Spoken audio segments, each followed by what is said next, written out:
तो Iran revolutionary force, Israel में जाना, वहाँ पर मोसाद, और आप यूक्रेन में थे। इन तीनों के डिटेंशन में सबसे खतरनाक इंटीग्रेशन किसने किया आपसे? देखिए, खतरनाक तो ये है कि या सबसे ज्यादा मेंटल टॉर्चर किसने किया, कि आपको मानसिक तौर पर तोड़ने की कोशिश किसने की? यूक्रेनियंस ने और इजरायली ने। मतलब उन्होंने मुझे बिठा कर रखा, हल्की हल्की बातचीत की कि कहाँ हो, क्यों यहाँ पे, कैसे हो, किस लिए आए हो यहाँ पे, इससे ज़्यादा कुछ नहीं। वो मेरे कैमरे पे, मेरे फ़ोन पे और मेरा जो बैकग्राउंड है सोशल मीडिया, उन सब पे लगे हुए थे। ईरानी के पास मेरी पूरी इन्फॉर्मेशन पहले से थी। उन्हें पता था कि मैं फ़ौज में कर्नल रह चुका हूँ। उनको पता था कि मैं यहाँ पे जो हिंदुस्तान में लड़ाई हैं, क्या क्या लड़ाइयाँ मैंने लड़ी हैं। उनको ये पता था कि मैं जो रिपोर्टिंग कर रहा हूँ, कहाँ से रिपोर्टिंग कर चुका हूँ। उनके पास मेरी सारी इन्फॉर्मेशन पहले से ही थी। मुझे नहीं पता कैसे थी, लेकिन उसके वजह उन्होंने सवाल पूछे। इजराइल में एक एक चप्पे चप्पे की जानकारी उन्होंने मुझसे मांगी। किससे बात हुई, किस किस से बात हुई, क्या क्या बात हुई, लिखित में ली, वीडियो बनाया उसका, हर चीज़ उन्होंने पता करने की कोशिश की।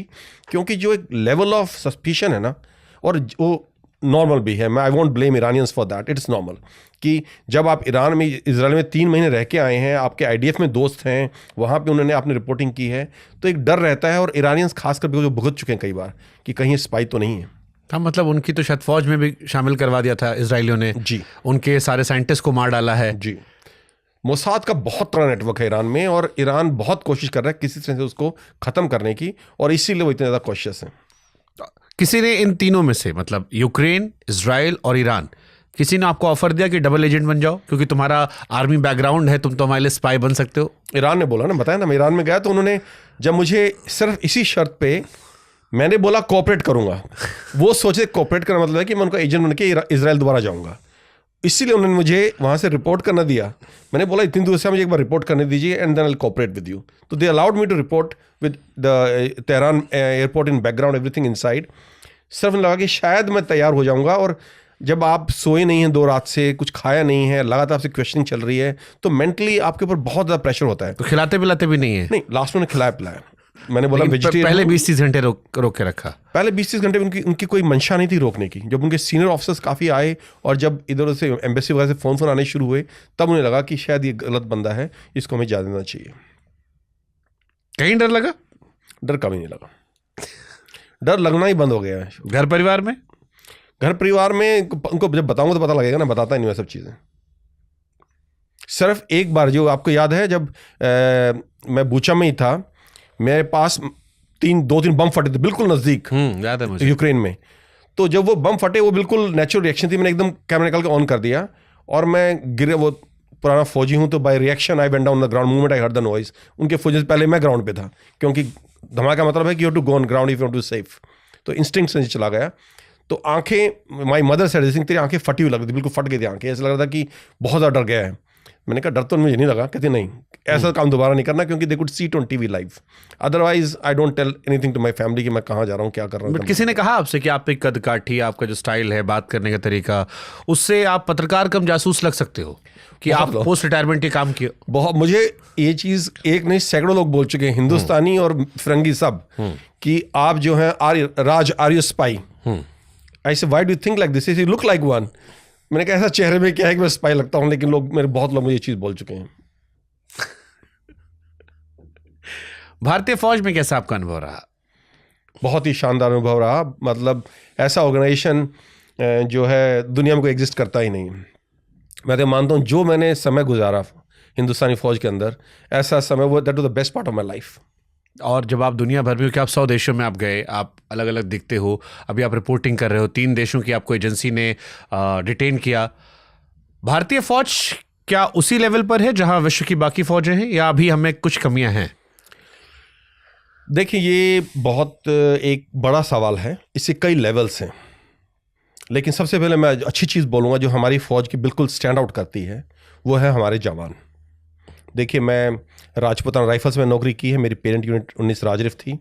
उसके बाद मैंने फर्स्ट पैरा कमांडो, बाद में जो स्पेशल फोर्सेस बनी, उसमें नौकरी की है। मैं स्पेशल फ्रंटियर फोर्स में नौकरी की है, जहाँ हम तिब्बतन ट्रुप्स थे उनको ट्रेन करते थे, उनके ऑपरेशंस किए हैं। तो जो ट्रुप्स हैं हमारे जवान हैं, बहुत ही उम्दा दर्जे के हैं। इस तरह के जवान आपको किसी भी फ़ौज में, मैं जर्मन स्टाफ कॉलेज हैम्बर्ग में भी लेक्चर दे चुका हूँ, कई फ़ौजों से इंटरेक्ट कर चुका हूँ रिपोर्टिंग के दौरान, अदरवाइज़ भी। जिस तरह के जवान हमारे, ऐसे जवान को दुनिया में कहीं नहीं मिलेंगे। इसमें कोई शक नहीं, कोई दो राय नहीं।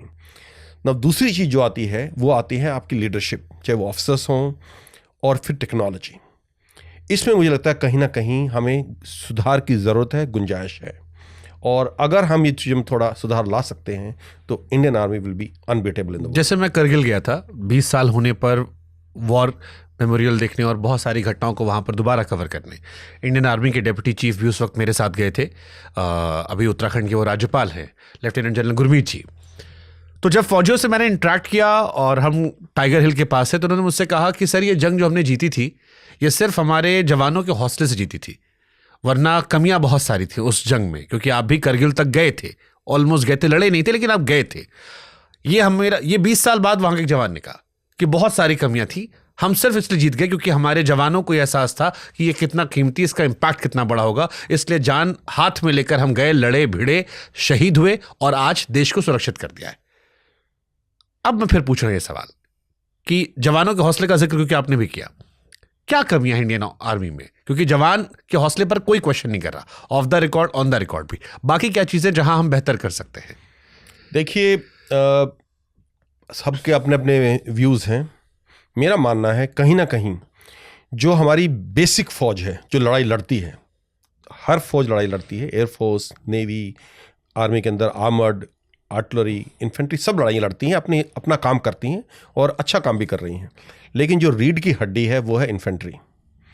अगर हमारे सारे जहाज़, शिप्स, टैंक्स भी फेल हो जाएंगे तो जवान फिर भी लड़ाई लड़ेगा। इन्फेंट्री का जवान आखिरी दिन तक लड़ाई लड़ेगा, चाहे उसे कोई सपोर्ट हो, एयरफोर्स का सपोर्ट हो, एविएशन का सपोर्ट हो, टैंक का सपोर्ट हो, तोपों का सपोर्ट हो या नहीं हो, लड़ाई लड़ेगा।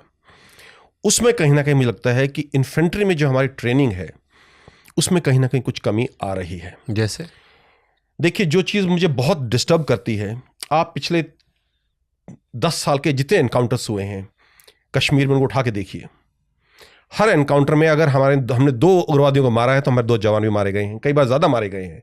और ये हालत उस वक्त है जब हमने चूज़ किया है कि किस टाइम हमने अटैक करना है, कहाँ अटैक करना है, कितनी संख्या के साथ अटैक करना है, क्या टैक्टिक्स यूज़ करनी है, क्या हथियार यूज़ करने हैं, कब सरप्राइज यूज़ करना है, सब कुछ हमारे फेवर में है। उसके बावजूद देखिए हालात वहाँ बहुत ख़राब होते हैं, मैं देखिए खुद, मैं रहा हूँ इंसर्जेंसी में, लेकिन उसके बावजूद हमारे उतने ही सैनिक मारे जाना है, उससे ज़्यादा मारे जाना, जितना उग्रवादी मारे जा रहे हैं। उनकी ट्रेनिंग हुई 2 हफ्ते के लिए, हमारे यहाँ ट्रेनिंग होती है 1 साल 1.5 साल के लिए, वो पूरी यूनिट में ट्रेनिंग चलती है।